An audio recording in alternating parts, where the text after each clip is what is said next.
Thank you for tuning in to Hacks and Hobbies with your host, Junaid. In Season 2 of Hacks and Hobbies, we're visited by our amazing guests coming from all walks of life. We want to learn their story, their struggles, and their journey on how they got to where they are today. So stick around.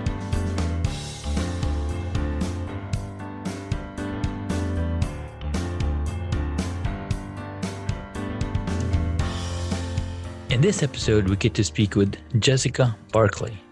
She is a blogger, and she's a YouTuber, and she's an Instagrammer, and she is just an amazing person based out of London, England. She's got an amazing blog called Empowering the Super Mummy in All of Us, Me and My Baby London. And she's got another website.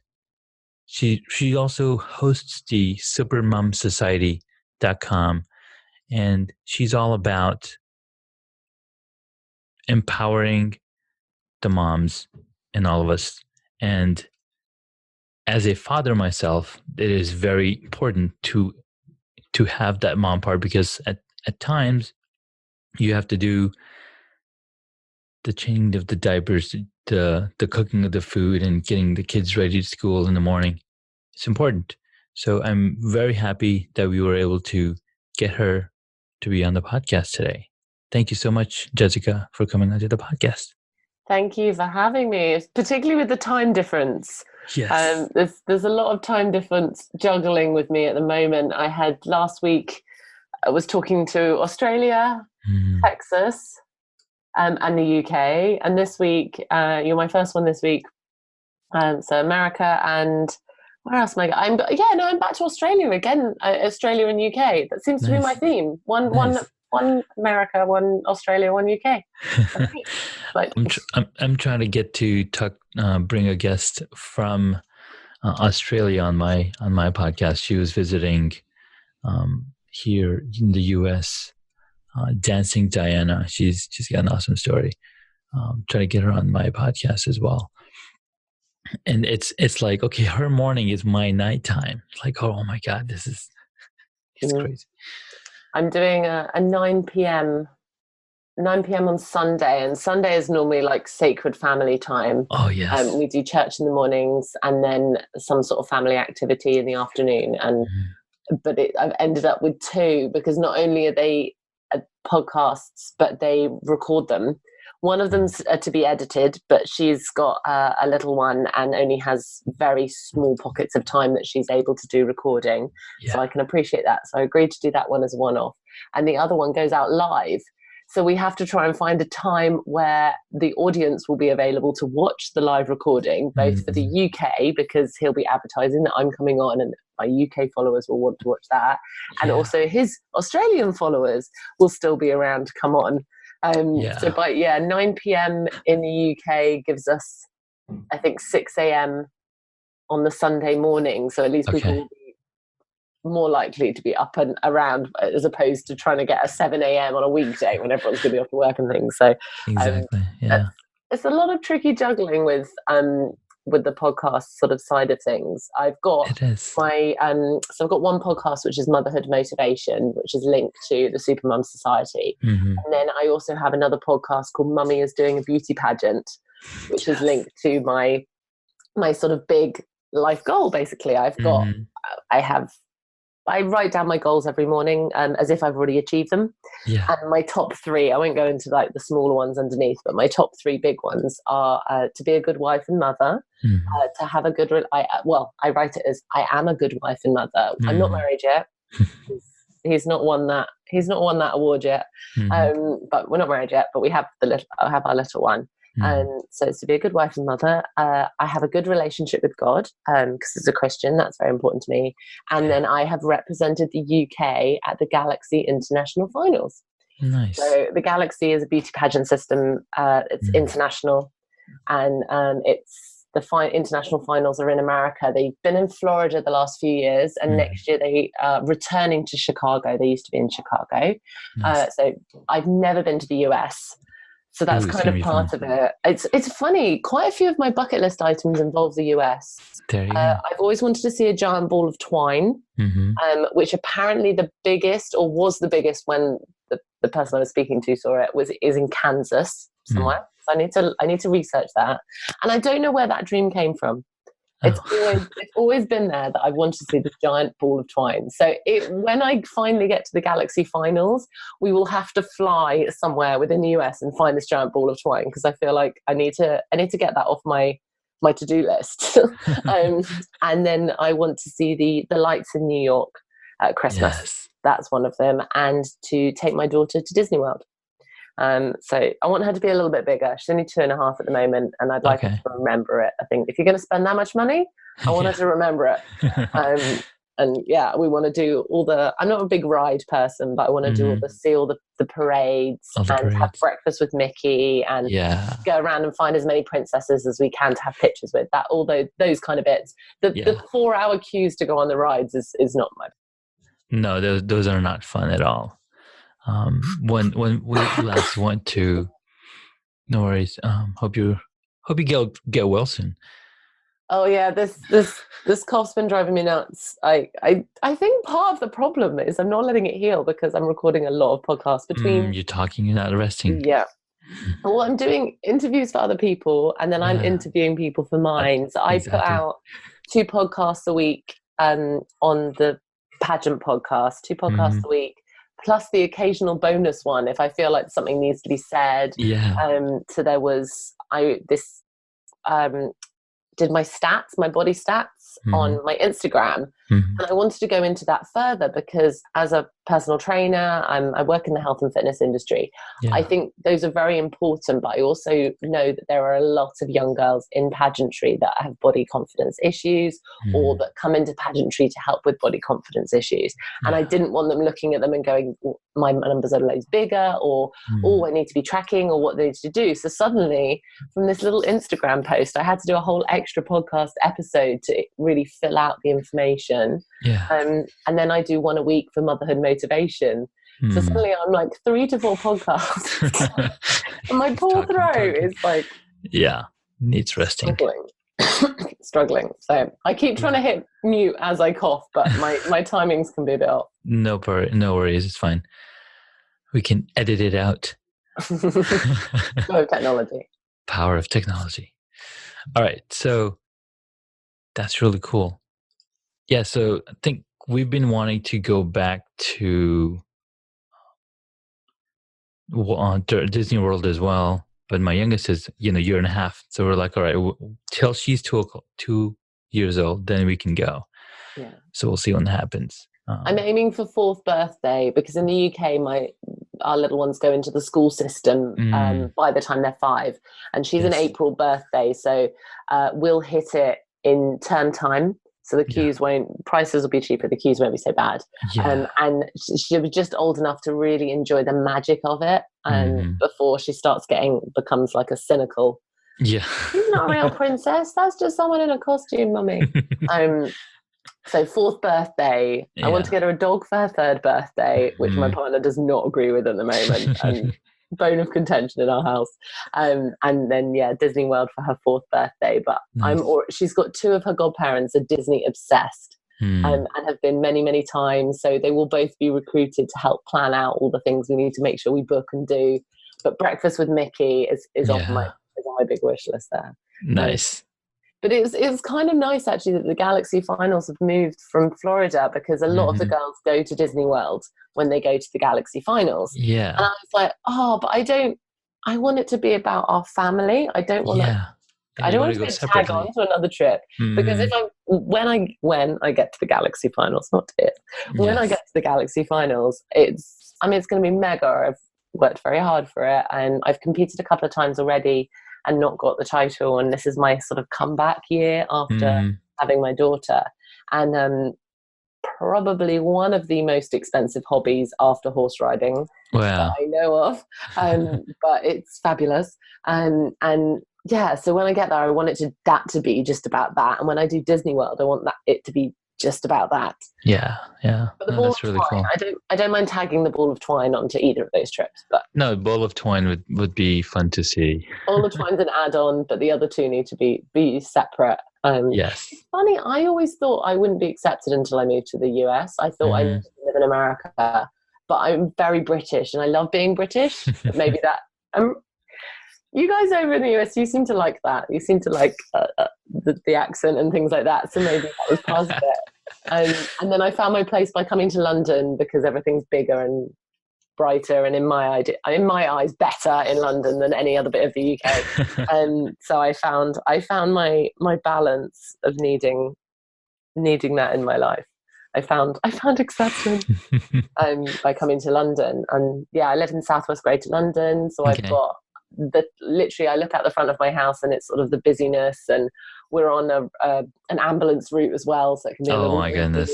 We're sort of set back. We're on a private road that runs parallel, and so it's not too hideous, but it just makes you feel part of the buzz of the city. And then out the back, I look over sports fields and then over one of the royal parks. So like Hyde Park, it's one of the more well-known royal parks, and there's Richmond Park, and this is Bushy Park, which is still a royal park, so it's protected. You get the deer wandering around, and it's really lovely. This makes me proud to be British. There you go. This is one of the few things we're doing right at the moment, is we've got beautiful parks. Just a few things. That's it. All right. Okay. Okay. So my first question is getting into like where did all of this come from, right? So you have a beautiful daughter, and so tell me about how this all started. Where you like faith, fitness, family, and friendship. So where does your journey begin? And I know it's an ongoing journey. It never ends. Well, I have an answer. I have an answer for you. So that helps. So the 18th of March, 2013, very specific, about 10 a.m. in the morning, and I'm lying in bed with my mum and my sister, and my mum says, the tests and things that I've been going through, and we're like, yes, and we kind of knew what was coming, and she said, well, they have diagnosed it as cancer, and it is, it was a rare aggressive, she didn't tell us this at the time, it was a rare aggressive T-cell non-Hodgkin's lymphoma, which is part of the leukemia family. And of course, once you hear the leukemia family, you automatically presume the worst. But she had a colleague at work whose partner had been through treatment and not missed a day of work. But hers was very rare and very aggressive. And actually, we found out at the end, they were surprised at how long she had. She had 3 years with a little stint of remission in the middle. So we were kind of very lucky to kind of get what we got, really. But you don't feel lucky at the time, obviously, to have that extended time. But some people literally are diagnosed and within a month they're not with you. We had a lot more time and a lot more moments and things to build together. But one of the things it did impact me was really having a look at my life health-wise. I was very unhealthy. I was very overweight. I'm 5'11", so I carry weight slightly better than a shorter person would, but the amount of weight, internal and external fat I was carrying was just massively detrimental to my mental and physical well-being. And I hated how I looked, and more importantly, I hate how I felt. And that also was the other side of things that I looked at, was I happy? And unfortunately I wasn't. I was miserable, and it was manifesting itself in really ugly ways. And I was bitter and cynical and angry and frustrated. And I genuinely don't think I was a very nice person. And you blame and you blame. And actually, when it comes down to it, it's you. It's not your fault, the things that have happened to you in the past, but it is your fault if you stay stuck. And I'd been bullied I'd been through 4 schools where most people do 2 in the UK. So normally you do a junior and a secondary. And I'd done 2 juniors, 2 secondaries. And I'd been bullied at 3 of the 4 schools that I'd been to, physical and emotional bullying. And as I got older, the physical died because suddenly I was bigger than everyone else, but then they just picked on me for that. And I kind of got caught in my adult life in this circle of blame and blaming other people for where my life was at and things like that. And I'd always wanted to be a mum and wasn't meant to be able to have kids. So of course I'd been attracted to men that already had kids. So I'd ended up married with, he had 3 kids, but one of them was not really a kid. She was an adult. But 2 of them lived at home with us for a long time. And I wanted to jump in and provide that parenting role. And there was a lot of areas that maybe parenting wasn't being covered in their lives that I was blamed if those areas weren't sorted, but I wasn't given any praise or support in trying to help in those areas. So the youngest one was really struggling with things, and I'd get a tutor and I'd sort this out and this out and this out, and there would be no thanks and no, it's not, you don't do it for the thanks, but no sort of, oh, actually she does care, she's doing stuff. So I was finding that very frustrating. My ex-partner's family were not particularly fond of me, because all they'd see is the kids moaning, and they didn't go, hang on a minute, these are kids, they're going to play up. That's what you do as a kid. It's not the kid's fault. It's just what you do. If you've got 4 adults you can play off against each other to get what you want, you're going to do it as a teenager. And they weren't helping the situation. And I didn't like where I was living. I didn't like what I was doing for work. I used to run bed and breakfast, so I'd set up one from scratch, so converted a house into bed and breakfast. And I loved the setting up process. And then we wanted to go for something bigger and look at the adoption process, because I couldn't have kids, apparently. That's just my modern medicine further down the line. And so we bought a bigger one so that we had the layout and the space that was required to look at adoption. And then turned out that wasn't going to be possible anyway for other reasons. So it was kind of, we've gone through all of this stress moving and taking on massive mortgages, and I still wasn't going to get the one thing I wanted. And it was sort of, when you realize how short life is, that was the kick up the butt I needed to fix all these things that were going on in my life. And I was just like, I kind of a little bit shut down. I stepped away from it. I said to my husband at the time that, no, I'm sorry, I'm done. I'm not happy. I can't do this. And you fast forward to a few years later, with the slight dip, when my mum passed away, I did start to slip back into some old unhealthy mental and physical unhealthy habits, but I pulled myself back out of it. But you fast forward a few years and I've got my faith back, which I'd lost when I was a child. So I've got a wonderful relationship with God now.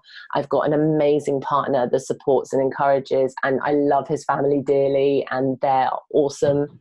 And I'm not saying that my ex's family weren't awesome, but for me, and we didn't have that relationship. Whereas I have phone numbers for all my partner's siblings, and we chat and can plan surprise birthday things for him. Never would have happened previously. Like we've got kind of that relationship, and I will just sort of phone them up and pop them a message to stay connected and see how they're getting on. And we have a group we put all the pictures of our daughter in, because she's the first grandchild, she's the first of her generation in the family, so we share pictures with them. And if I had become a mum any sooner, I wouldn't have been able to be the mum I want to be. And I don't think I would have been capable of being the mum I want to be that I am now. I'm now fit and healthy to the point where I've requalified as a personal trainer.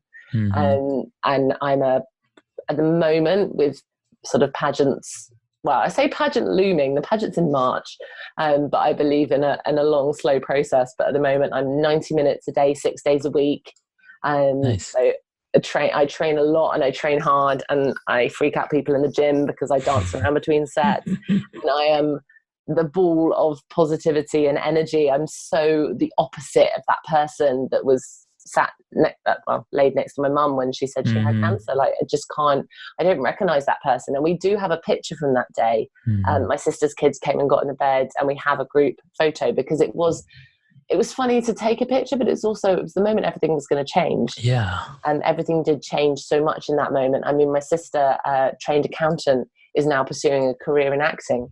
And in the film industry and things, and is producing some big name, starting to produce some big name films and things like that. Like never would have, she was doing the odd Andram performance back then, but never would have realized that the journey it would have taken us on.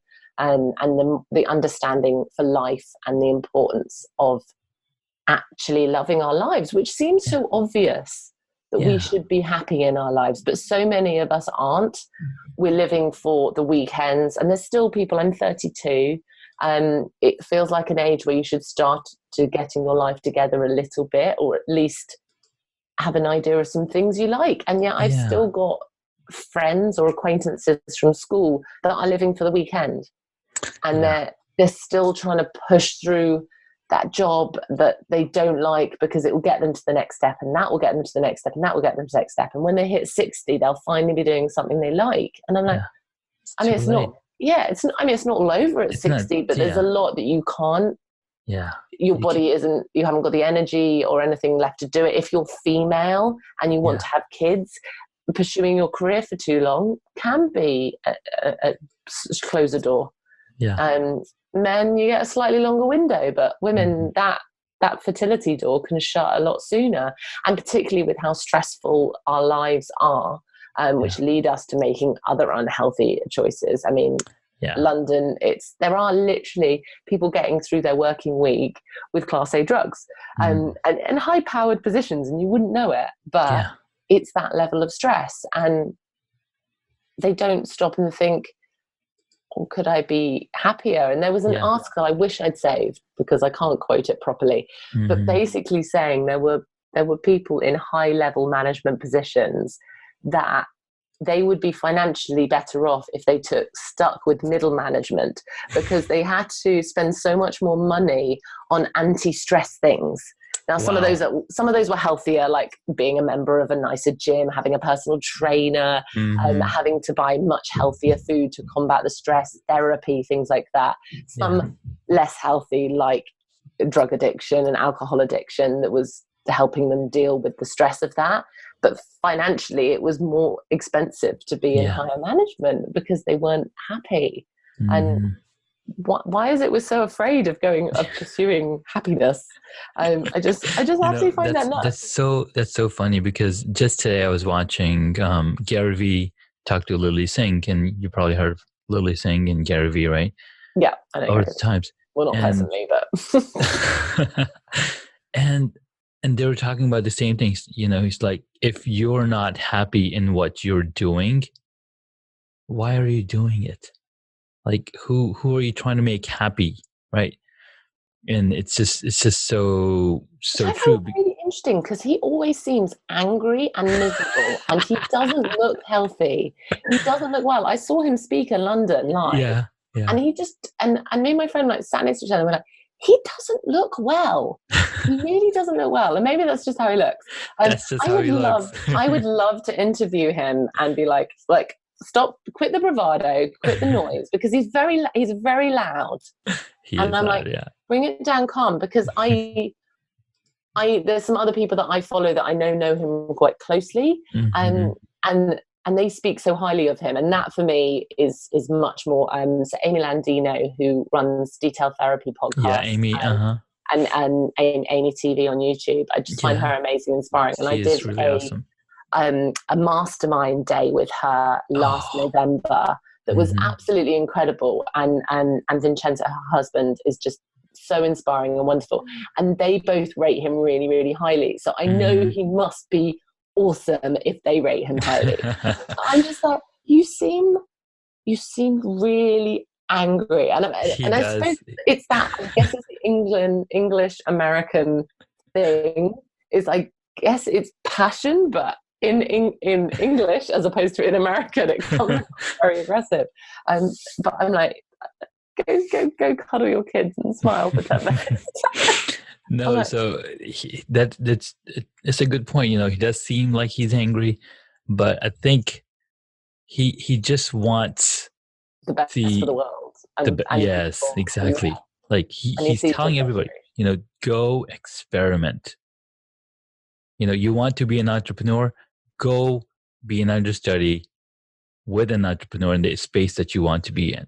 So he's got some good messages. Go try all the things. It's funny you say that, because my platform with the pageant, so more so in America, it's referred to as a platform, and having a legacy project is, what would you do what do you want to promote with your title, be it a regional, national, international. So we get given, in Galaxy, you get given your regional title, and you then compete for the national, or depending on the country you're in, some countries don't have a national final, and you get given your national final, and then you can go to the international. So in the UK, we have regional titles, we have the internet, we have the national competition. So it's what's your platform you're going to promote with your title, and then your legacy project would be, what would you do with your title that's going to last longer than your year's reign. And mine is to help helping women achieve their goals, is my sort of short tagline. And with my specific focus is the last 3 years of secondary school. So in the UK, that's years 9, 10 and 11 of secondary school. It's the year we do our GCSEs, and then we have our A levels, and then we have university. So it's those years, that age group, that I really want to target. And 30 and 40-year-old, sort of the mum age, the stereotypical mum age. And those are the two groups I'm really trying to speak to, getting into schools, talking at mum events and things like that. And then my legacy project is going to be creating a free online course that anyone will be able to have access to, men, women, whatever, but anyone can have access to, helping people break down their goals and work them backwards. Because that's just not something that we seem to be taught in any of our school systems. It's not, the schools have enough to deal with. And it kind of annoys me when people get angry at the school system, because I'm like, yes, it's flawed, massively flawed, but they have so much to deal with. And maybe actually it's about the rest of society stepping up to offer additional education. The world is getting more complicated. I think it's us as citizens of Earth, we need to step up and be like, well, this is my area of expertise. I would like to help the next generation with this. And that's, for me, is another reason why I love pageantry. I always say the crown and sash is putting a megaphone to your voice. It's making it bigger and brighter and reaching a bigger audience. And that, for me, is being able to put my hand up and saying, this is my skill set. This is where the things that life have taught me sit, and this is what I want to help with. And that, for me, is come from my fitness side of things, and come from setting up and running lots of different businesses over the years. I've been a wedding and event planner. I was running 60 weddings a year plus other private events. I then moved in, set up first bed and breakfast from scratch. I then bought a shell of a bed and breakfast. I mean, my solicitor said, you do realize you're buying a shell, this isn't a viable business. And I said, I just need the plumbing. I just wanted I did not want to have to put pipes in for bathrooms. I don't mind repairing pipes, but I didn't want to have to put it all fresh. I said, I just need the plumbing. It's like, you're nuts, but okay.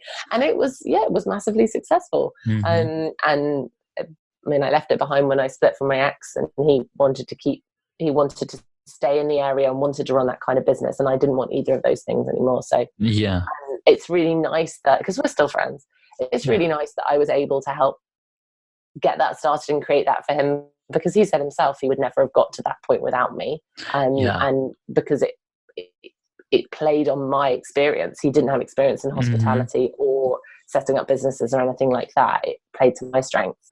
That's where I kind of get into every chapter in your life happens for a reason and happens in the order it's meant to. And so I'm now at this point on a September evening with my set of skills and my life of experience to date, able to do what I do in the world, because of everything that's kind of happened before. And that's where my sort of platform came from, is what do I feel like of my skills could make the biggest impact in the world. And I'd love to be curing cancer or creating a machine that would cure world hunger. Like I'd love to be doing those things, but that doesn't suit my skill set. What suits my skill set is helping to inspire and motivate and create a plan of action for the people that do have those skills.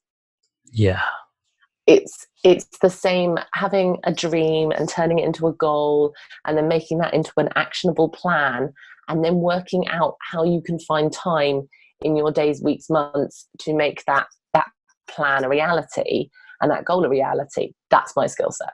That's where my magic lies. So that's what I want to do. And think, if I created a course that got to get rid of that if word. When I do this and create this course that anyone can use, think of all the amazing goals that are going to happen in the world. And that's what drives me to get up at 5 a.m. and be recording podcasts late in the evening and things. It's all part of that's what gets me through the crazy workouts and stuff, so that when I get up on stage, I can feel super confident and strong in my body. Galaxy is the system I compete in. They are an all body type system. So bigger ladies, inverted commas, bigger ladies have won the international title, and teeny tiny ladies have won the international titles. It's about going up there with confidence. And for me, I find a lot of confidence in feeling physically strong. I like lifting weights, picking up heavy things. Nice. That's very powerful. That's my happy place. My partner literally for a long time referred to it as my picking up of things. He's like, she goes into the gym and she picks things up and she puts them down again. And then she picks them up and she puts them down again. And then she picks up something else, puts it down again. And I'm like, yeah, it's really fun. My partner in video production, Diana, she loves to lift as well. And she's like, I want to do a show because really lifting is what makes you stronger. I love lifting things. I'm doing a lot of like plyometric stuff at the moment now as well, because I found I don't like cardio. I find it really boring. But trying to get the fat burn strong, and also when pre-baby, I used to do 6 days a week and about 2 hours, and I'd split body parts. So I'd have a bicep tricep day, tricep back day. Basically, I love doing triceps. I'd have 2 different leg days. I can't remember how I split it. And then every other day would have a core workout as well. But I'd have what we refer to as DOMS, delayed onset muscle soreness, constantly in one bit of my body or another. And if I didn't, I hadn't worked hard enough, or I needed to change up an exercise, or I needed to make it heavier. And I loved it. And I loved having the ache. And it was great. But with a little one in tow, I didn't feel safe.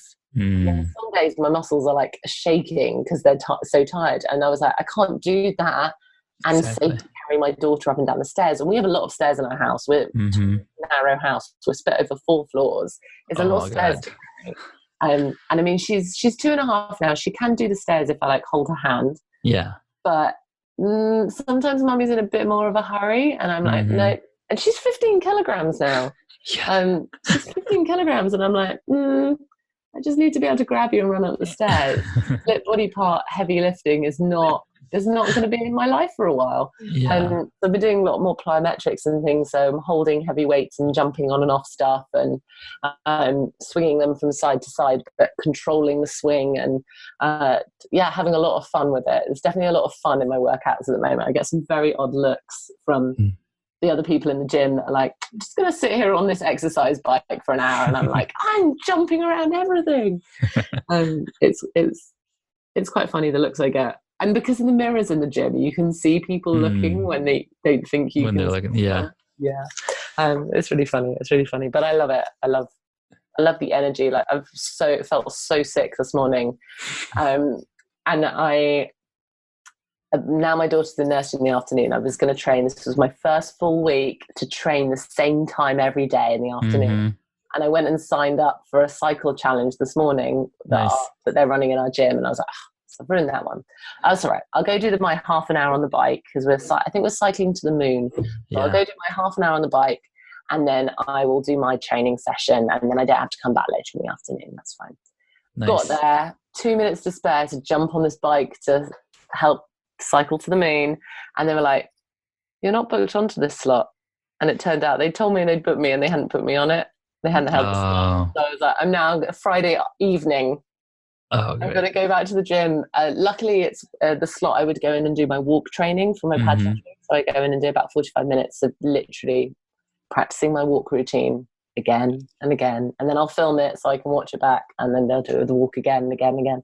So I'm going to go in, cycle to the moon for half an hour, and then go do my walk. But I was just like, it's a lot of work.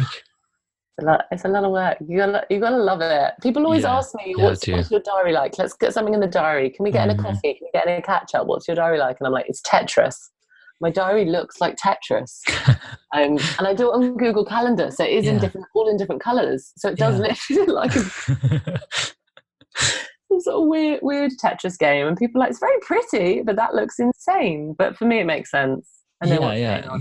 It's got to make sense to whoever's creating it, because now you're like, oh, you see the color, you're like, oh, it's this thing.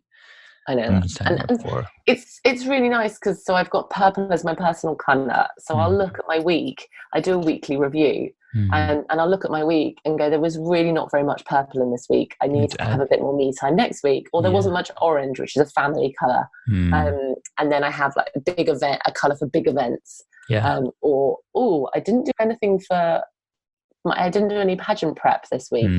There's no purple. There's no galaxy color. So I have a dark purple for galaxy and a light purple for personal.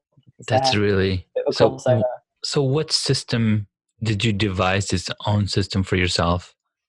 I use Google Calendar. I absolutely love Google Calendar. I think if you're planning, there's this confusion with what a planner is. You get these lovely books where you sort of plan your goals and you might have a bit where you put your gratitude for the day and things like that. Those planners I think are really nice to do pen and paper.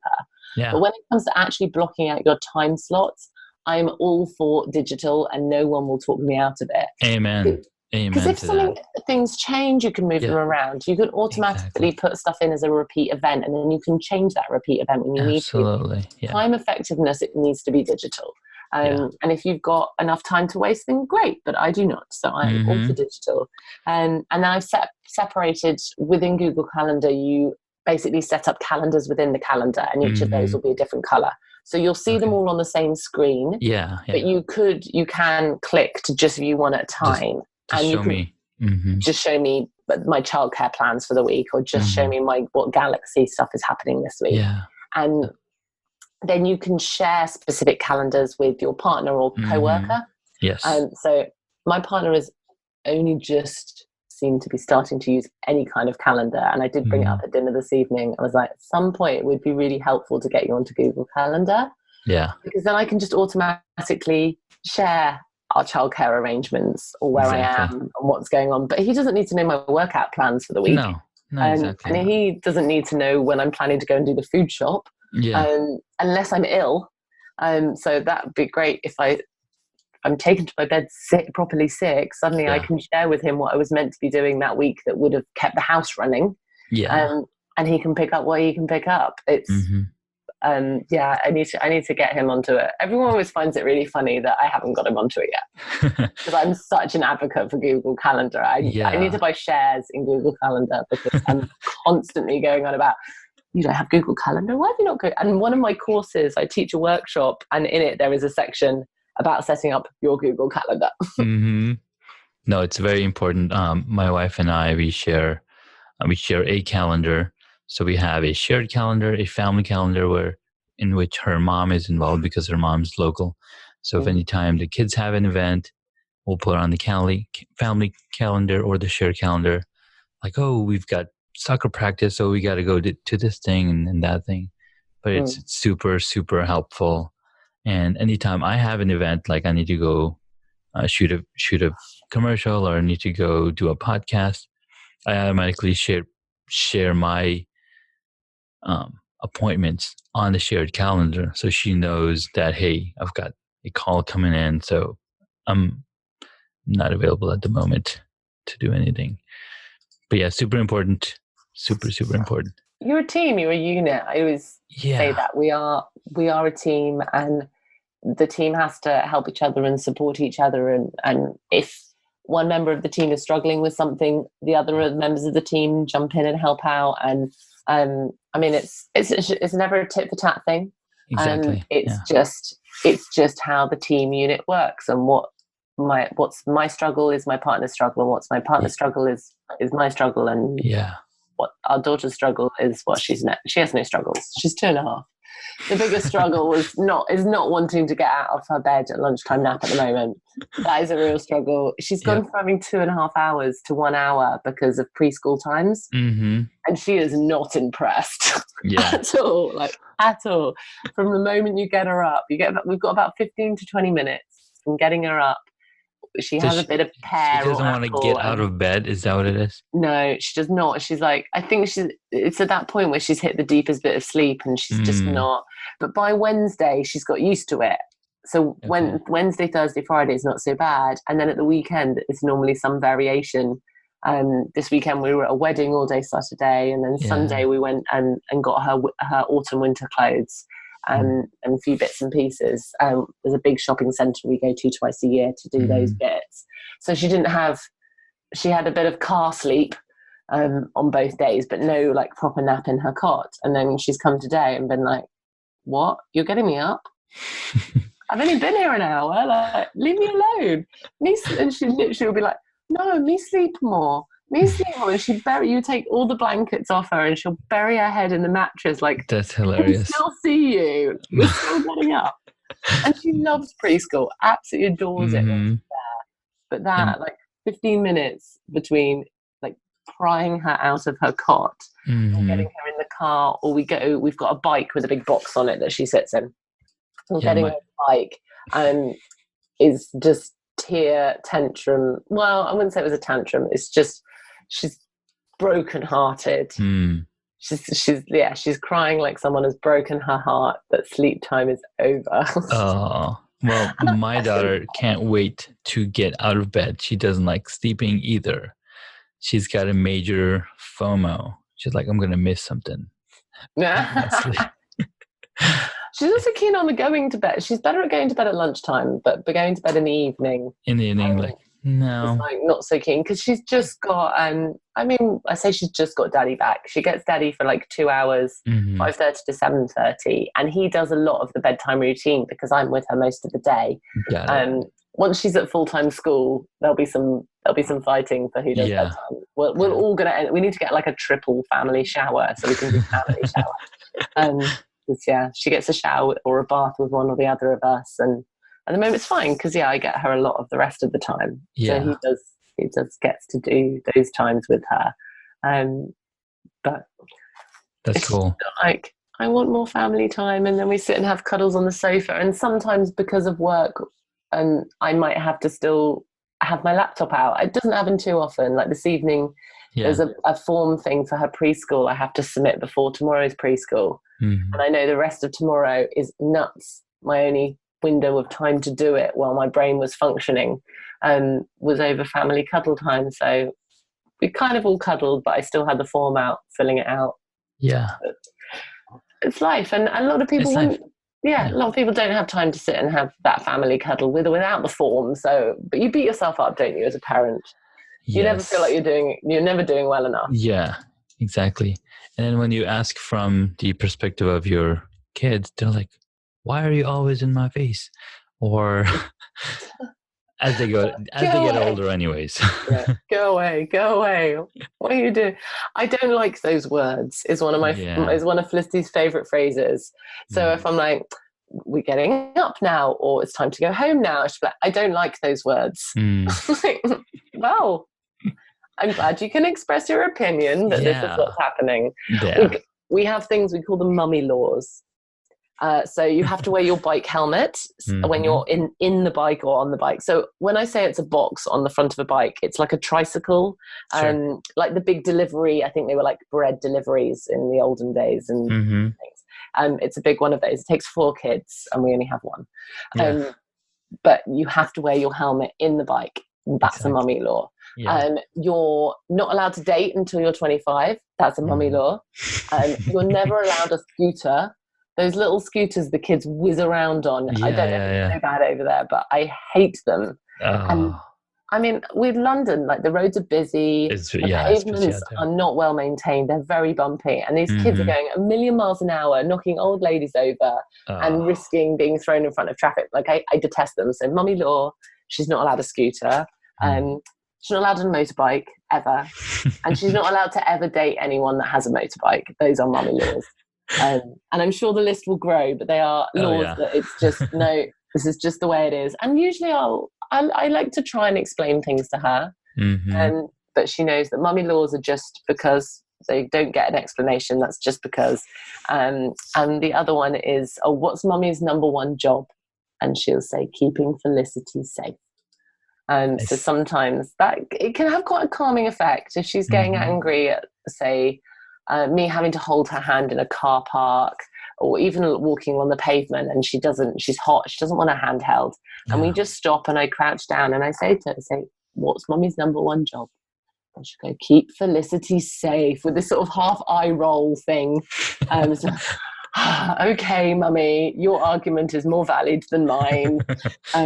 Okay, and off we go. And she's pretty good with that, with anything that isn't, it's just something we can't do. We can't touch hot things. We can't play with the pan on the stove. Yeah. Because mummy is doing her number one job, which is keeping Felicity safe. And exactly. I think she likes that. It's just our little saying between the two of us. That's really cool. Man, that's a beautiful journey.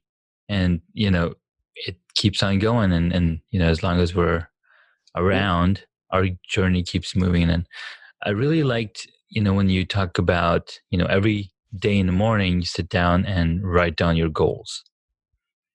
So that's as you've already achieved them as well. As you've already achieved them. Yeah, so they are phrased as I have or I am, and putting yourself in that place, because it really sets you up for like everything else you're going to do the rest of the day. Yeah. Line it up with those things.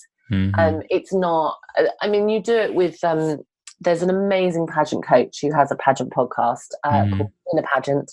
She doesn't do any new episodes, but the episodes she's got are such gold that I'm not surprised if she continues to stay highly ranked.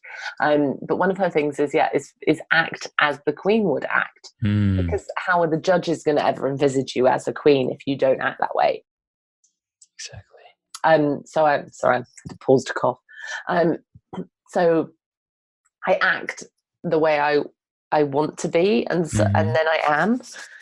I feel like that's a famous quote. I act the way I want to be, and therefore I am.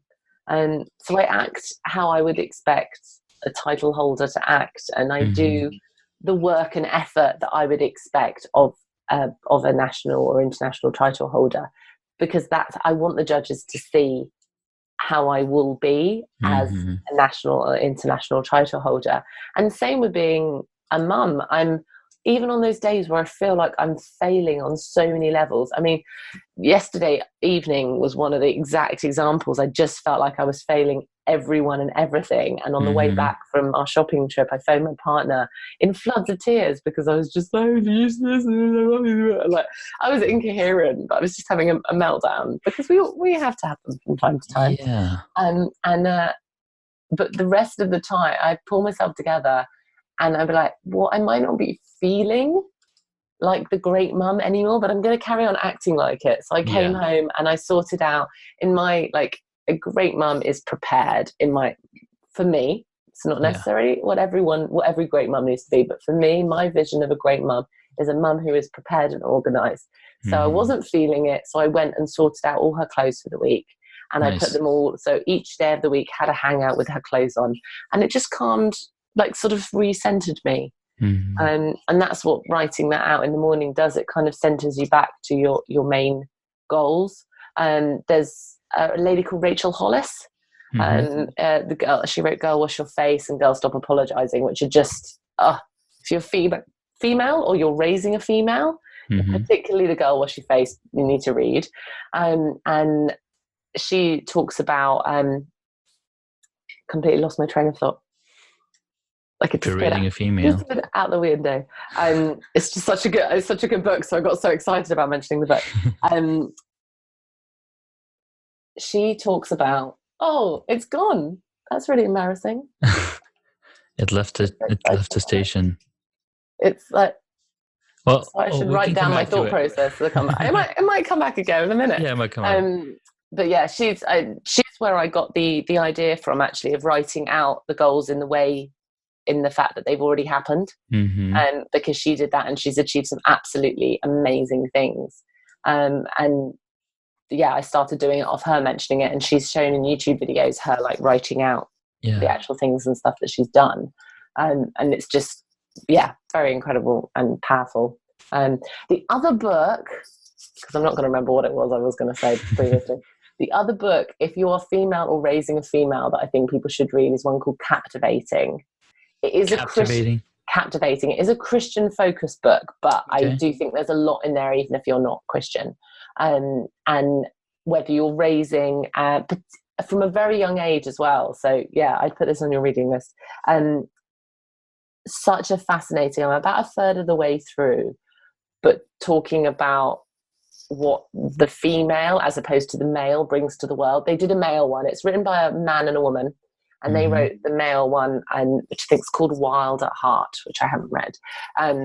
But this goes into what a female brings to the world, and relates our place in the world back to history and connects it. And this wonderful thing that they talk about in there of the female's need to be delighted in, because one of our main functions in the world is to be a relationship builder.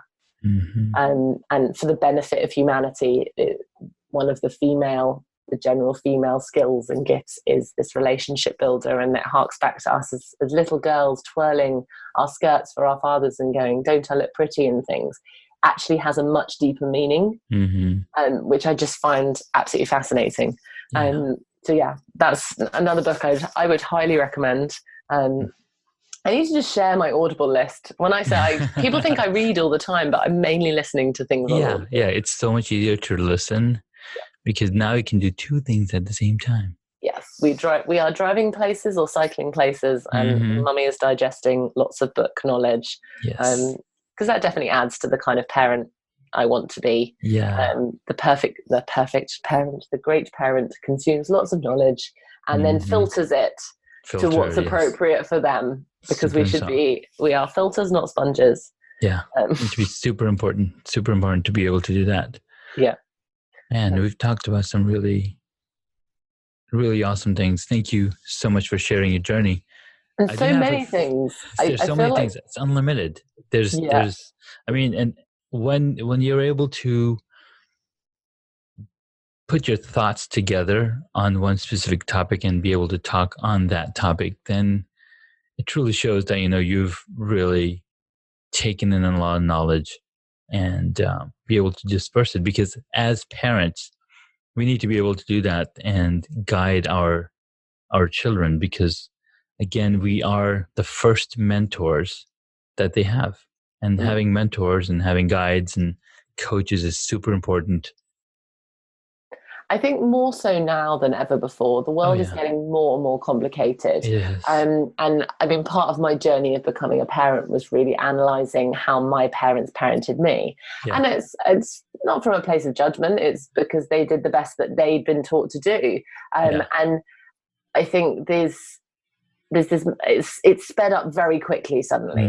The world was changing, but things changed so much more gradually. Whereas you look at how long it took for everyone to get a telephone. Now a new telephone comes out, everyone gets it. Like everything happens so much faster.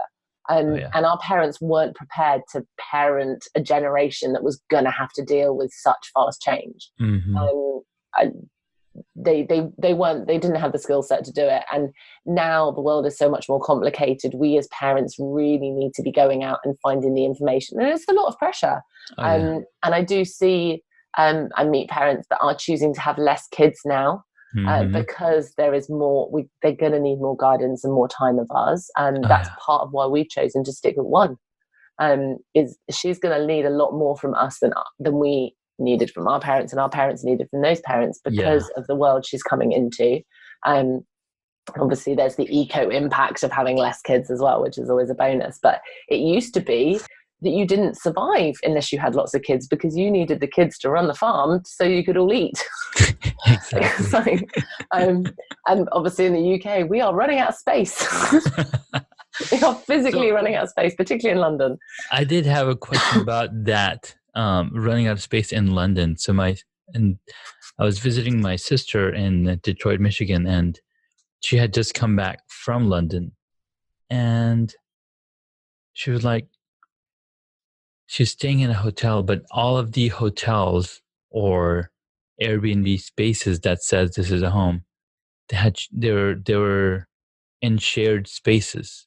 So how does that work? I mean, It's really interesting, and it does make sense because there's so little space and so many more people. We're going down a lot in London. So a lot of basements being dug. And fun fact, there are a lot of buried JCBs. So JCB is a digger. I don't know if you guys have the same brand over there. So like a little yellow digger is a JCB. There are a lot of buried JCBs around London because it is cheaper to factor in losing your digger when you dig out your basement and leaving it in the bottom of your basement and filling it in. So you dig out your basement, and then you dig out a little bit more and you bury your digger, and then you finish your building. Just like that. It's cheaper to do that than it is to get your digger out. Oh my God. But you London, can't use cranes to pull them out, I guess. No, they're because some of them are under like listed buildings and things, and a lot of the frontage, particularly in central London, a lot of the front walls of buildings are protected. So you'll see there's some great examples of this near Harrods at the moment, where there's scaffolding and you literally can just see the front wall, and these they're beautiful walls, and you're very glad they're being protected. Yeah. But they're literally scaffolding supporting this one single wall, and they will dig down as deep as they can get, dig down behind, and then rebuild the building with lots of basement space and things like that. And they're getting very clever with uses of space, and obviously they go up wherever possible. But what is considered the boundary of London is constantly growing. I mean, I look at some of the period drama TV shows that are geographically accurate, and they'll be talking about central Londoners going out for the weekend to Richmond. Well, now Richmond's part of London now. Oh, wow. A lot of people would think they lived fairly central if they lived in Richmond. And that used to be a trip out of London. And wow. So because it's grown so much. Yeah, it's grown so much. I do see, so we live in zone 6 at the moment. You've got zones 1 to 6, and 1 is the city centre, and the zone 6 is as far out as what really you should call London. And I imagine there'll be a zone 7 added fairly soon. Just keep growing. But there's more and more people, like a lot of my friends now, even in very high position jobs, they won't have an office at work. They won't have a specific desk at work even. It'll be a case of you work from home. If you come in, you grab a desk. There might not be a desk, but you might just be coming in for a meeting. So you might go work in the coffee shop down the road for a little while until the desk becomes free. Because these businesses don't want to hold massive offices when most of your stuff you can do at home now. The internet age and things and everything being online. So that is kind of that. There's that shift as well. That a lot of people maybe don't need to be in London anymore, even if they have predominantly London-based jobs. That's interesting. It's quite nice. Yeah, we're not there yet here in the States. We still need to. People still drive in. It's real people. It's funny though. A friend of mine, her other half, will hold business meetings at home in shirt and tie in his pants, because he doesn't need to. No one can see below his waistline. And she did have another one. I did have another friend who it was something like he'd actually left his job, and they didn't know because he worked from home so often, and he was just finding his next job, and just didn't get around to telling her. Like, they won't notice. That's too funny. All right, so now we have the time to. Well, we've had some really good conversation. We talked about your journey, parenting, living in London, and why people like accents from people in London. So, and I ask this question to all of my guests. It kind of binds all the conversations together. What is one hobby that you wish you got into? Oh, I'm kind of doing everything. Right, you did everything already. I'm either I've done everything or I'm doing a little bit of it. Because I guess people quite often say, what job would you do if you weren't doing the job you do? And mine would be interior designer, but I love designing bits of our house. I'm redesigning. My daughter's moving from the practical bedroom that's right next to ours into the bigger bedroom. over the next couple of months. So I'm getting to be interior designer and design that. And so I bring that thing into my life. And I do make sure if there's anything that I feel a calling to or a desire to, I call it sort of filling up my soul, and there's something I feel I need, then I find a way of incorporating it somehow. It might only be in a little way. Yeah. And I always say I always find time for everything I want to do. Yeah. Which at some point is going to catch me out, because I do sometimes say I don't have time to people, and it's because I don't want to do it. Yes. I will find time for everything I want to do. And nice. And sometimes that means I won't get to do it for a while. It does mean I really want to meet up with a friend. I've got a very dear friend who lives a couple of hours away, and she's got a little boy, a little bit younger than mine. Yeah. We've known each other since junior school, and I really treasure her friendship. But we're very far away, different work schedules, very hard to fit in together. So we have got a date in the diary, and it's not until the first weekend in September, December. And that got booked like mid-August to get it in. She was one of the first people. She said, "This is when his birthday party is going to be." I was like, "Right, I can make it." I said, "What time?" And she said, "No, I'm just telling you the date because I know you'll get booked." But I will find time for everything that matters. It just might take a little longer sometimes, or be in a slightly different way. So it might be a 3-hour thing you want me to come to, and I'd be like, I really want to come, but I can only come for an hour and a half. Is that okay? With the fully acceptance of sometimes people say, no, you need to come to the whole thing or none of it. That does happen. And I'd be like, I can't do this one then because I've already committed to this other thing. So it is kind of that gentle juggle, but I kind of find a way to fit everything in. And like at the moment, I'm feeling like life's very on top of me a little bit at the moment. So today I sat down and wrote out a full list of everything that matters. And I'm kind of like, now, if it didn't matter enough to make it onto that list, it's not a priority right now. Yeah. I would have remembered it. And I mean, there's some things like plan Christmas on that list. There's some longer term things on that list. But if it mattered, it would have made it onto that list. So for the moment, anything not on that list, I'm letting go of it. Nice. Very cool. Nice. All right. So you've done almost every hobby that you wanted to do.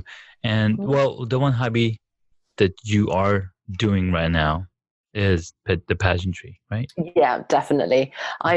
Last time I competed, I said that was it and I wasn't going to do another one. Basically, I did my first pageant not really knowing what they were at all.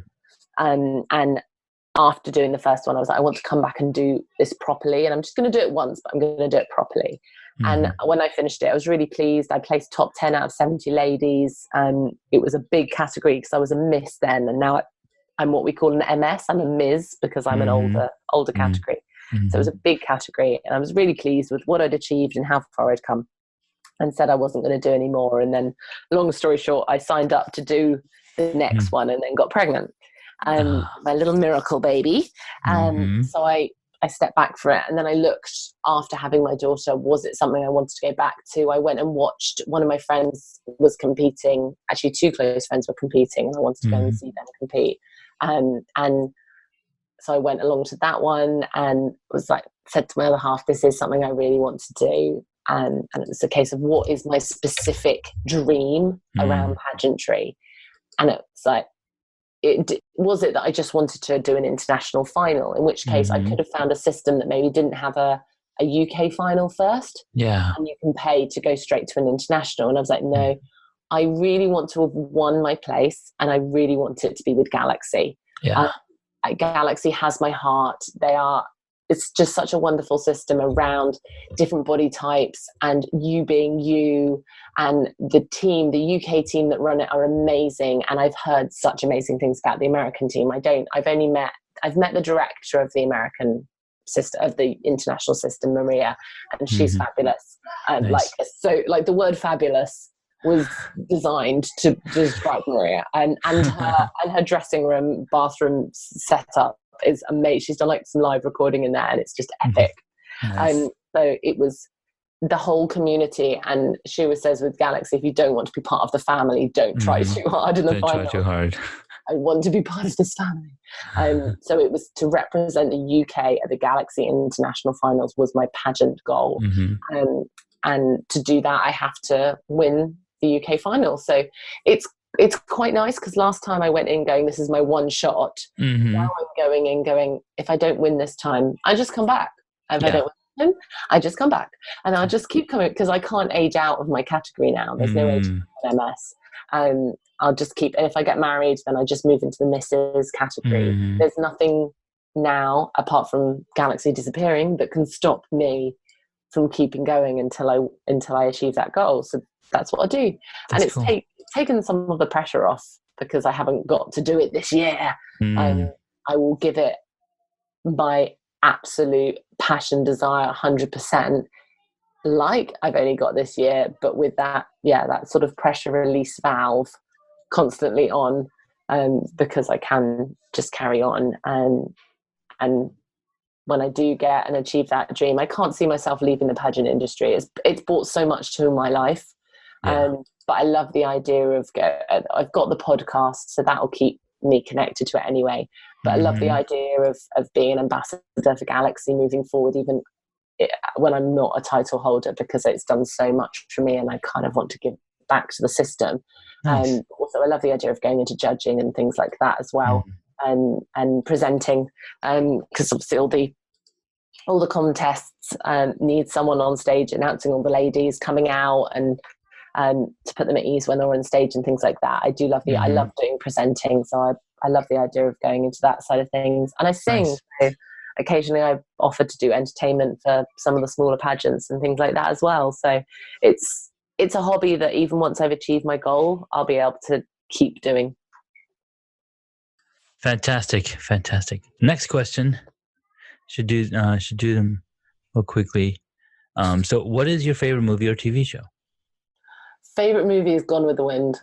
It's just, it's beautiful. The costumes, the way they talk in it. And I have a really good memory of the first time I watched it. I was living in Romania on my own with like a volunteer group. And I had to go and cross the border to another country because my visa didn't allow me to stay any longer. Yeah. And I could pay for a new visa, or I could just literally go over the border and come back the next day. So I did that, and I just stopped at some random places on the train on the way back. And I ended up in this really bizarre but really cute little hotel up a hill. And Gone with the Wind was on at like 11 o'clock at night, which is like a 3.5 hour movie. So it's not the sort of movie you should start watching at 11 o'clock. Yeah, you can't just start. But it was really lovely. I was just in this really magical place. Nice. Curled up in bed. I'd had a hot bath, having not washed for 4 or 5 days, and watched that movie. And I've loved it ever since. Very cool. Next question. What movie would you choose if you got to play a character in it? Gone with the Wind. Gone with the Wind again. Gone with the Wind again. She faces some really tough trials, the main character in it, whose name I can't remember now either, which is really bad. Scarlett. She faces some really tough trials, but she wears some fabulous costumes and she triumphs, and she's powerful and wonderful. And she overcomes being a bit of a spoiled brat at the beginning. So yes, I would love to play her. Nice. All right. Who is your favorite superhero? Oh, that's a really tough one. That's the easiest one. Just myself. Can I be my own superhero? I want to say I don't want anyone else to save me. I want to save myself so that I know when I look back, I can be like, I did that. And that doesn't mean saying no to help. Sure. But I kind of want to do it myself. So can I just be my own superhero? Catwoman's pretty awesome. Like, she's pretty cool. She's pretty cool. She's depends on which one you pick, though. Oh, the Halle Berry Catwoman. Meow. And the outfit's pretty good. Oh no, Elektra. I really liked. I know she's not really Elektra's a superhero, is she? But she is a superhero. Yeah. Jennifer Garner. Jennifer. I crush on her all day long. In Alias, Jennifer Garner circa Alias. I was just going to mention Alias. I watched that show. She's like, awesome fighting ninja skills, and she just seems like such a nice person and a really good friend. And she's a really good partner, apart from when her fiance gets killed because he's dating. But other than that, yeah, she's awesome. So I could just be her. I don't need to be a superhero. I just want to be Jennifer Garner. Basically. There you go. Okay. Last question. If you were a board game, what would it be? Uno. It's not really a board game. It's a card game. It's a card game. You'll allow it, right? I don't know. I'll let the audience decide. So Uno, because it's bright and colourful. You don't need much brain power. It's a good giggle, and you never know what's coming next. Did you know that there's at least 3,000 new board games created every month? What? Yeah. I'm like, Monopoly, just Scrabble. like books. That's about all I know. Yeah, but they overcomplicate them, and then it's so stressful trying to read the rules. A good board game has to be simple. Snakes and Ladders, nice and simple. I'm trying to Snakes and Ladders is really good. Okay, if I have to be an actual board game, if Uno was my first choice, but if you're not going to allow that, Disney Trivial Pursuit.